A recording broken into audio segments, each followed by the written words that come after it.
Alright guys, well, welcome back to No Reviews. I'm saying welcome back because technically my first episode of No Reviews was the Barbie and Oppenheimer review that I did a couple weeks ago, but this is going to be my first one for an actual game. Obviously it's going to be about Subnautica because that's the game I just finished, and as I go through and play other games, you know, throughout the future, I'm probably going to be doing reviews every time I finish a game, so I'm going to Below Zero next. When I finish that, I'll do another one of these and so on and so forth. This is going to be a review basically giving you guys some pros and cons about my experience, at least about playing Subnautica, and then I'd give you maybe a number rating at the end, and also my review about whether or not, if you haven't played the game before, whether you should get into it or not. This game is pretty old, so a lot of you guys have probably, you know, played this game before, but to whoever hasn't played this game, hey man, I'm about to let you know whether you should or not. So I'm going to start off now with the pros. So the main thing that really piqued my interest about Subnautica is that it's one of those games that doesn't really hold your hand, and the story and the world itself is shrouded in mystery, which I love. You start off the game with actually crash landing. You don't know why you crash landed, you just know that something went wrong. Throughout the game, in the early parts of it,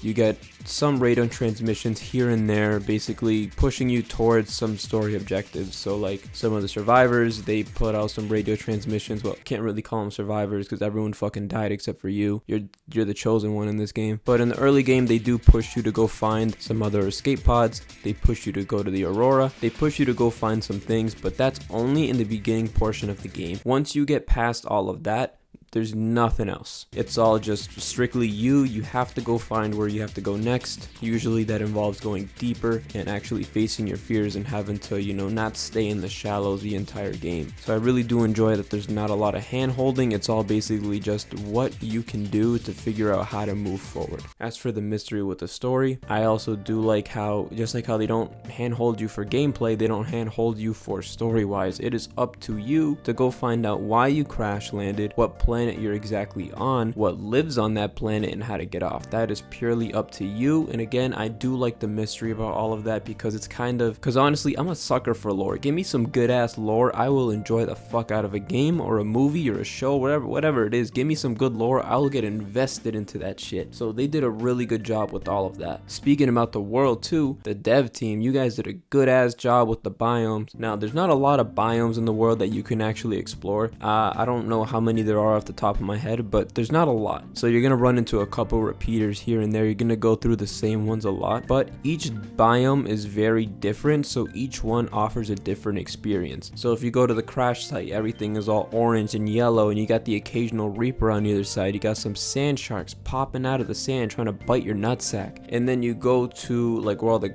vines and shit are, and then there's only stalkers and some rocks everywhere, and that's pretty much it. Some glowing fruits that I really want to eat in real life. And then you go down into the Lost River and everything is blue and aquamarine, and there's some gigantic eels and rays, and there's purple shit all over the place and some waterfalls. Everything gives you a very different experience, which even though the world is small, it makes it feel a lot bigger than it actually is. And all of those giant eels and giant rays that you guys are gonna encounter in this game, they're very well designed. They all look cool as fuck. All of the leviathans, they have some really good designs. All of the fish that you just encounter for food and things, they all look mad cool. Like the bladderfish, dev team, why the fuck do you call it a bladderfish? Does it look like, actually, you know what, let me search that shit up right now, because I want to see if they like modeled that shit off a bladder. I mean, it kind of, no, actually no, they don't look like a bladder at all. So I don't know why you guys picked the name bladderfish. The boomerang,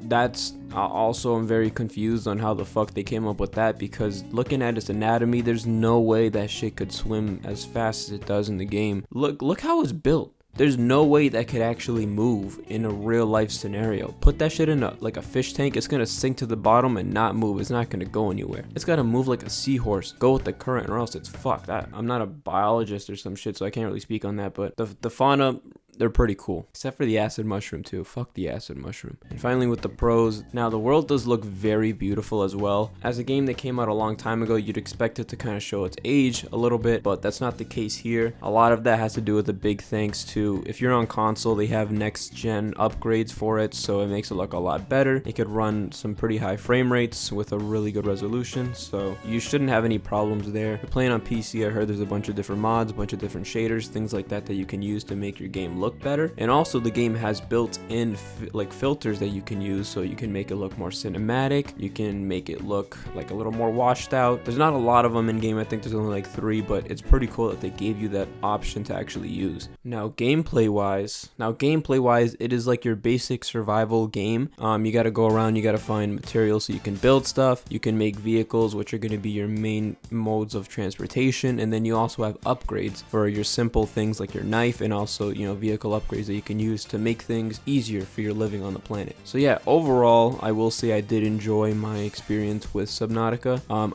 There was a point where I did get addicted to this game. Like I would be at work or something like that and I'd be like, damn, like I kind of want to go mine some copper right now. Doesn't sound very fun mining for copper, but trust me, when you get into this game, titanium, gold, silver, copper, all that shit, you're gonna have none of it. It's gonna be a grind just to get enough for everything that you need, but it's a good grind. I did enjoy the grind. Now I'm going to get into some of the cons of Subnautica. Going off of what I was just talking about with the gameplay, that is one of the cons that I feel like for this game. Not the gameplay itself, but the controls of everything. Especially the prawn suit and also the Cyclops. Those two are super annoying to use. Now, you can get over it. Like, you can get used to the stuff and, you know, just because especially those two things are like endgame type vehicles, so you need them to go down into the lava zone.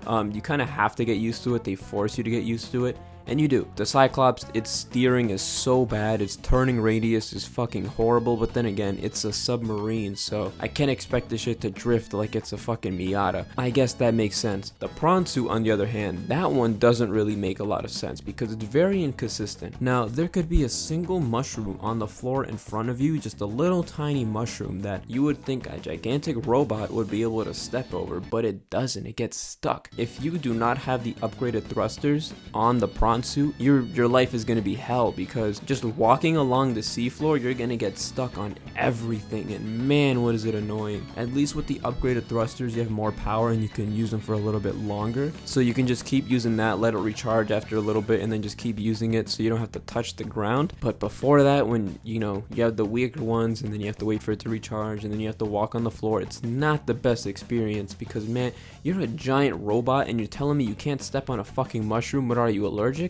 Now there is like the sea moth and the sea glide that are a lot more versatile and more like you can maneuver more with them, but you can't bring them down into the end game. The sea glide, yes you can, but like you need air. It doesn't provide you air, so you can't use it for that long. And the sea moth has like a crush depth of like 800 or something like that, and this map goes down to like 17, so you can't use it for that much. So that's like one big issue I had. Also, why is the jump button triangle? If you go back and watch my like early beginning videos of starting this series, you'll realize that I didn't know how to jump. I thought there was no jump button, but it's just because that shit is bounded on triangle on PlayStation. Why is it triangle? I don't know, man. The final part that I'm really going to get into about the cons, because I didn't really want to say too many cons about this game. I really did enjoy this game. There are a lot more pros than there are cons, but this con I'm about to talk about right now is probably the biggest one that I had, and it was that the end game was too easy. So once you completely like mod everything out, you have a completely modded out sea moth, you have a modded out prawn suit, and a Cyclops, especially the Cyclops. Even if you just have your simple sea glide, things get a lot easier towards the end game. When you're first starting out and you first encounter your first Reaper or your first Ghost Leviathan, anything that'll pose a threat, it's scary. You know, it's a gigantic fucking fish coming at you. It wants to eat you. You know, it doesn't want to give you a hug. It wants to maul you to death. So obviously you're going to be scared of a giant fish, unless it's Frank. Frank's the homie. But as you get closer to the end game, you start to realize that these Leviathans don't really pose much of a threat, and there's not a lot of risk involved. You can figure out that you can basically outrun every single Leviathan in the game with a sea moth or your sea glide. You can get your sea moth destroyed by a Reaper, but you can just make that electricity thing and then you're perfectly fine. You have the repair tool that if you ever get any damage on your vehicles, you can just literally hop out, repair that shit, and it's perfectly fine. If you die, there's not really a lot of consequences. You might lose some items. All it does is reset you back to your last like save. I guess that does suck depending on when's the last time you saved, but still there's not a lot of consequences, you know, especially with the sea dragon being the big boss of all the Leviathans, because it's in the lava zone. It's the last one you're going to encounter, not counting the peaceful Cynthia, RIP. But honestly, yes, he does spit fire at you, he does all this other stuff, but if you're inside of your Cyclops, he doesn't really do anything to hurt it. Like I had one like literally eating the ass of my Cyclops, he was going crazy on the Cyclops' asshole, and he was just breathing fire right into it. But my Cyclops barely took any damage. He's really not the biggest threat. When I went to go scan him too, like easy, we just get a stasis rifle, you shoot him, you trap him in your little time bubble, you scan him, you can fucking pet him or whatever you want in those couple seconds, then move out of the way and you're perfectly fine. Not a lot of risk to the game, so that is something that I would say, like, this game is pretty easy. Like obviously in the beginning, air is something that you have to like watch constantly because you don't have like the rebreather, you don't have the upgraded oxygen tank, anything like that. So in the beginning of the game, you have to worry about air. End game, not so much. You always have a vehicle around you, so you could just hop into it, get some air really quick, and then go back to exploring. I will say this game is pretty easy toward the end game. Once you get to the lava zone, it's all just a race to basically finish the game. That's why I wanted to go off and scan some leviathans. I wanted to scan every single leviathan in the game just because I felt like I was finishing too quickly. Once I got to the lava zone, it was basically all just throwing at you endgame stuff, and I kind of wanted to just slow down a little bit, you know, take my time with the series and then finish it up later. Overall, I think I would have to give Subnautica around like I'd give Subnautica like an 8 out of 10. And honestly, I would recommend a lot of people to go out and play this game. This game holds a special place in a lot of people's hearts, especially some people who played it when it first came out. I don't know what the game was like when it first came out before a lot of the updates and things like that. My guess is that maybe it was a little bare bones and then they updated it throughout the years. As of right now, it is fully updated. The graphics look great. It doesn't show its age at all. There are a lot of bugs, but it's nothing really game breaking. But I would definitely recommend this game to anyone who enjoys 1, survival games, 2, a game with a little bit of mystery in it, and 3, anyone looking for a good time. It is a short game, so you don't have to really spend a lot of time with this game. It doesn't rush you to complete things. You can just go at your pace. If you want to take this game and put like 100 hours into it, like you want to go and build a super base, and then you want to go maybe like trap a leviathan inside of a cage and just make it your pet, you can do all sorts of things that you want to do. You can just completely ignore any of the story stuff for as long as you want. There's no time limit except for the sunbeam stuff, and the game will allow you to do that.